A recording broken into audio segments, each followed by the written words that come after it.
നമസ്കാരം. ഇത്രയും ധൈര്യം ഞാൻ എന്റെ ചാൾസ് ശോഭരാജിൽ മാത്രമേ കണ്ടിട്ടുള്ളൂ എന്ന തിലകൻ ഡയലോഗിനെ ഓർമ്മപ്പെടുത്തുകയാണ് നരേന്ദ്രമോദി. ഗുരുതരമായ അഴിമതി ആരോപണങ്ങൾ നേരിടുന്ന ഒരു വ്യക്തിയെ എങ്ങനെ മാധ്യമങ്ങൾക്ക് അഭിമുഖം ചെയ്യാനാകുമെന്ന് ഡൽഹി മുഖ്യമന്ത്രി അരവിന്ദ് കെജ്രിവാളിന്റെ പേര് പരാമർശിക്കാതെ പ്രധാനമന്ത്രി നരേന്ദ്രമോദി ചോദിച്ചു.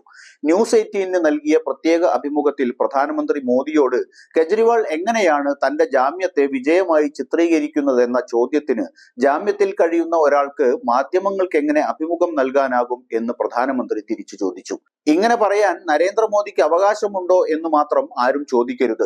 ഗോദ്ര സംഭവത്തെ തുടർന്ന് 2002 ഗുജറാത്തിൽ നടന്ന വംശീയ ഉന്മൂലന സ്വഭാവമുള്ള കലാപം തടയുന്നതിൽ പരാജയപ്പെട്ടുവെന്ന് ആരോപിക്കപ്പെട്ട മോദി 10 വർഷത്തെ വിചാരണയ്ക്കൊടുവിൽ ഇന്ത്യയുടെ പരമോന്നത കോടതിയുടെ അന്വേഷണത്തെ തുടർന്ന് 2012 കുറ്റവിമുക്തനാക്കപ്പെട്ടത്.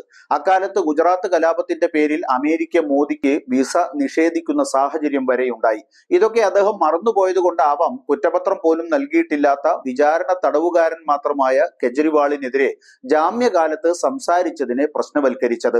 ഡൽഹി മദ്യനയ കേസുമായി ബന്ധപ്പെട്ട് അറസ്റ്റിലായ കെജ്രിവാൾ ജാമ്യത്തിൽ ഇറങ്ങി ലോക്സഭാ തെരഞ്ഞെടുപ്പ് പ്രചാരണത്തിലാണ് ഇപ്പോൾ.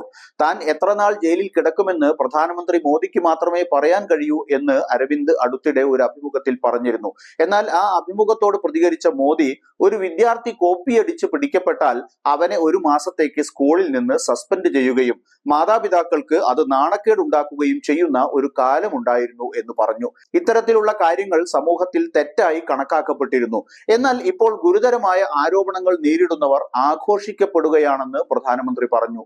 സെലിബ്രിറ്റി പദവി നേടിയ സീരിയൽ കില്ലർ ചാൾസ് ശോഭരാജിനോട് കെജ്രിവാളിനെ തുല്യപ്പെടുത്തിയ പ്രധാനമന്ത്രി മോദി സമൂഹത്തിലെ ഇത്തരത്തിലുള്ള ധാർമ്മിക അധപതനത്തിൽ തനിക്ക് ആശങ്കയുണ്ടെന്നും പറഞ്ഞു. ശിക്ഷ അനുഭവിച്ചവരോ ഗുരുതരമായ ആരോപണങ്ങൾ നേരിടുന്നവരോ ആയവരെ ചിലർ പരസ്യമായി ആഘോഷിക്കുകയാണ്. ഇത്തരത്തിലുള്ള ധാർമ്മിക അധപതനത്തെ കുറിച്ച് തനിക്ക് ആശങ്കയുണ്ടെന്ന് പറഞ്ഞ പ്രധാനമന്ത്രി മുൻകാല പത്രങ്ങളും സമൂഹവും കൊള്ളക്കാരുടെ ചൂഷണങ്ങളെ മഹത്വവൽക്കരിക്കാറുണ്ടായിരുന്ന കാര്യവും ഓർമ്മപ്പെടുത്തി. നിർഭാഗ്യവശാൽ ഇപ്പോൾ അഴിമതിക്കാരായ രാഷ്ട്രീയക്കാർക്കും ഈ നേട്ടം ലഭിക്കും എന്ന് പരിഹസിക്കുകയും ചെയ്തു. അഴിമതിക്കാരായ വ്യക്തികളെ എങ്ങനെയാണ് മാധ്യമങ്ങൾ അഭിമുഖം നടത്തുന്നത് എന്നോർത്ത് ഞെട്ടിപ്പോയി എന്ന് പറഞ്ഞ മോദി, ചാൾസ് ശോഭരാജിനെ പോലെയുള്ള ഒരു കുറ്റവാളിയെ മാത്രമേ ഇത്തരത്തിൽ അഭിമുഖം ചെയ്യുന്നത് ഞാൻ മുമ്പ് കണ്ടിട്ടുള്ളൂ എന്നും കൂട്ടിച്ചേർത്തു.